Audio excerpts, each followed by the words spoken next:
Fantastic. Look at this full house. You love to see it. You love to see it. All right, well, what a day for political news. Thankfully for us, we have an ace up our sleeve. We have a real leader. In Nigel Farage, we have a real leader.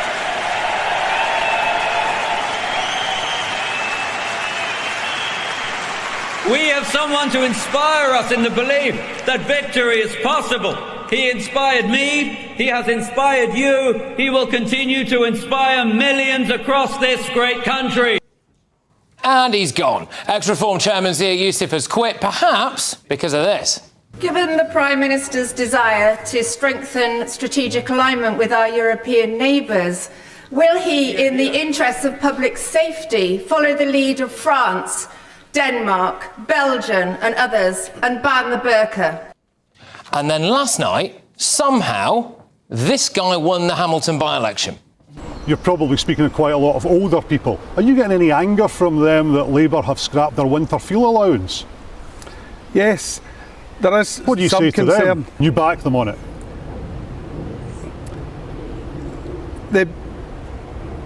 On the doorsteps here, people are... Yeah, but you back the government. You back the Prime Minister and the Chancellor. You can just tell me yes or no. Well, I wasn't involved in the decision.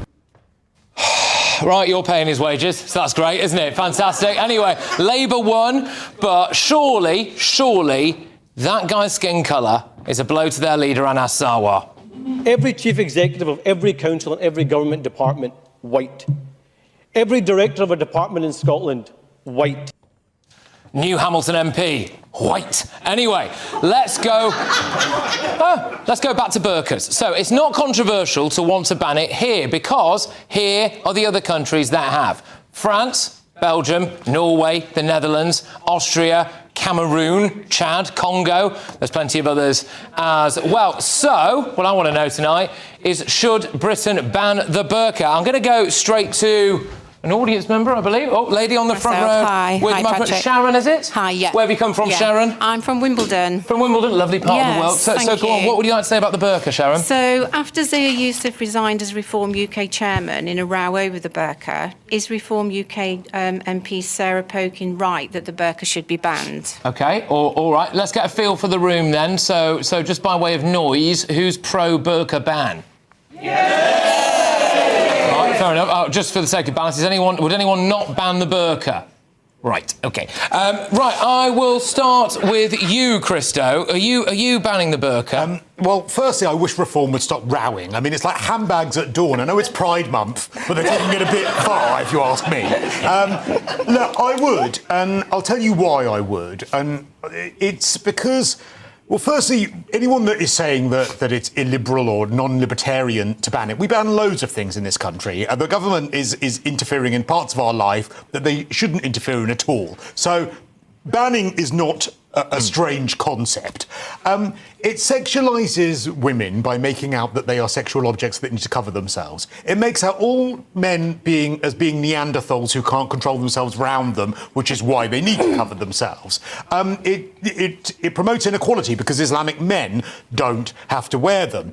I'm very concerned about children having to wear them in some form or other. They create a barrier between a person and the society in which they are supposed to be integrating. It is not a choice that many of people who wear the burqa do, because it's pressure from their own community. Now, all of those people who are saying that it is not a libertarian thing to ban the burqa, well, let's see how libertarian they are when it comes to burning the Quran or having a cartoon of the Prophet Muhammad. Okay. Suddenly, that libertarian argument would sail away. Okay, so that's my view. Now, given that the burqa disproportionately affects women, we probably should go to the lady on the panel. Emily, are you banning the burqa?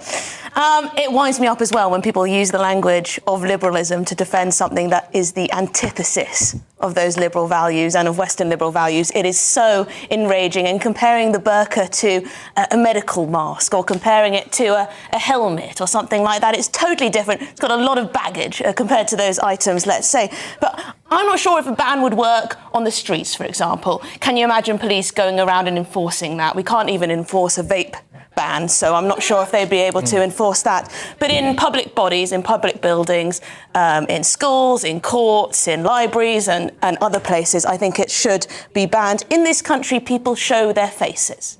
People show their faces. It is a basic way that we interact with one another. I am most concerned, well, apart from those women who are coerced into wearing it, I am most concerned with women who choose to wear it. Why are you choosing to wear a burqa in this country?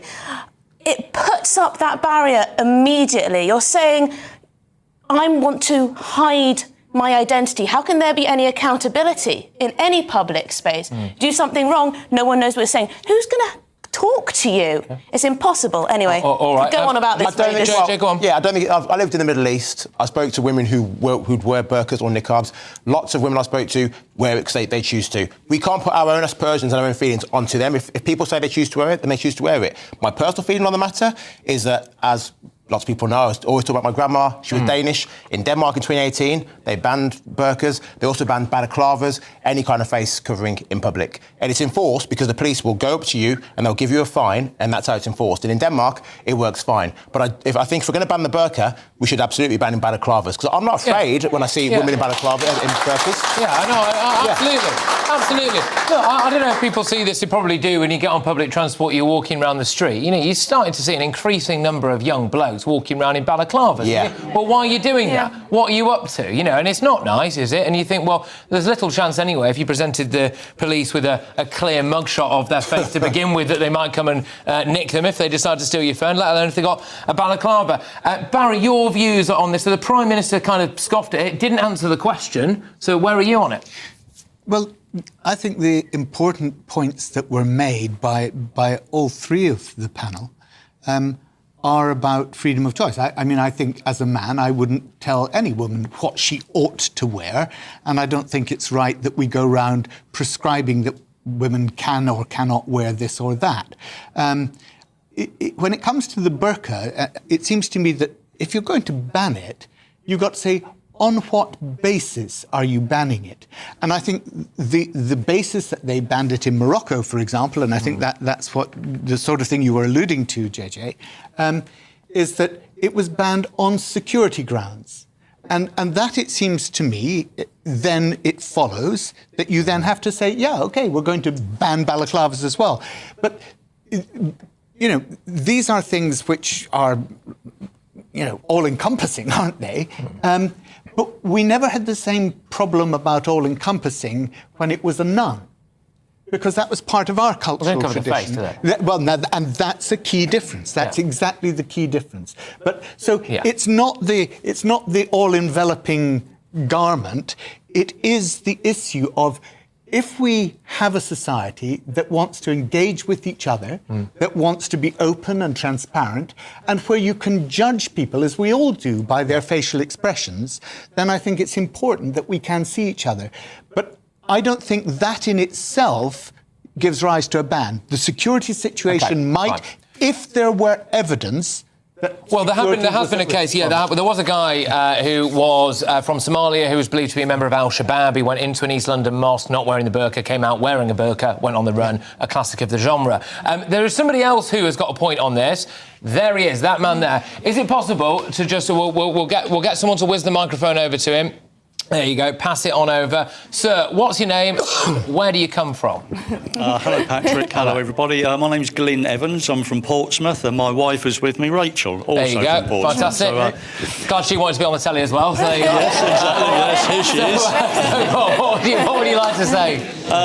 I would like to now listening to all of the comments on this, it's changed my question slightly, but now I'd like to ask the panel, do you think that Zia Youssef would still be the chairman of the Reform Party had Sarah Pochin not said burqa, she said face coverings? OK, it's an interesting question, because this was the rumour, wasn't it, that really, or the suggestion, that he'd gone...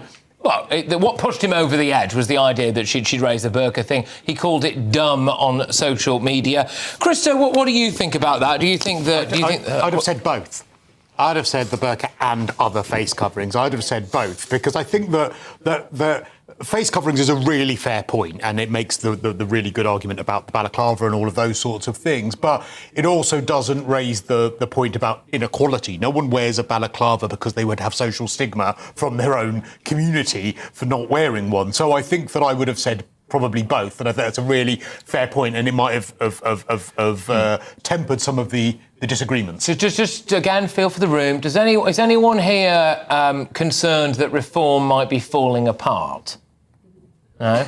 Concerned would be the wrong word. OK, well, yeah, Barry would be like... No, but it's interesting. Was anyone here who might be a reform voter or sympathetic to reform or whatever, was anyone here particularly bothered that Zia Youssef has gone? No. Yes.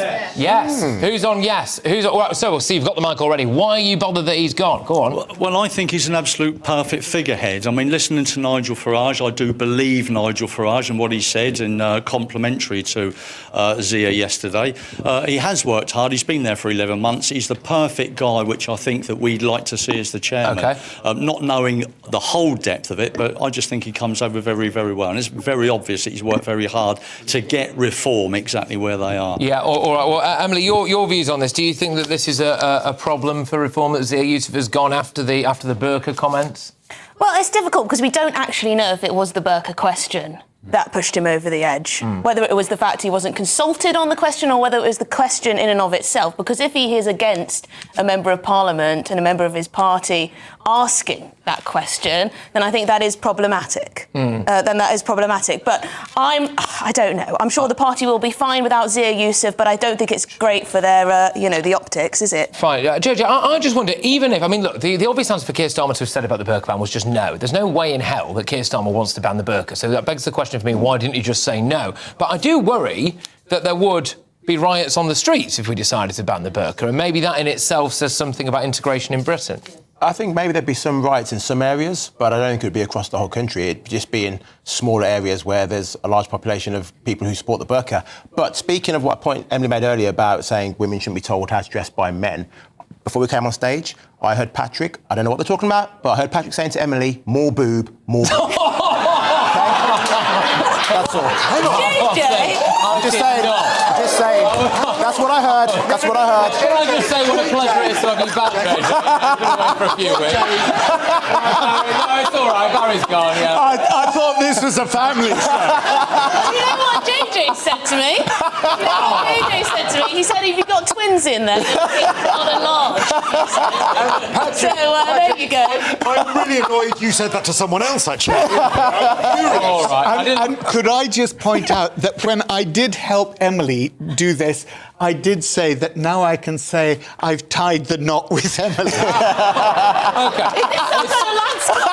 I don't know, but what we're saying is got weird. But it was innocent. We're going to whiz ourselves on. We are right out of time. I kind of wish we maybe moved on about 2 minutes ago. Anyway, we've got loads more coming your way. Thank you to everyone who's already got involved. It's a lively audience tonight. We love to see it.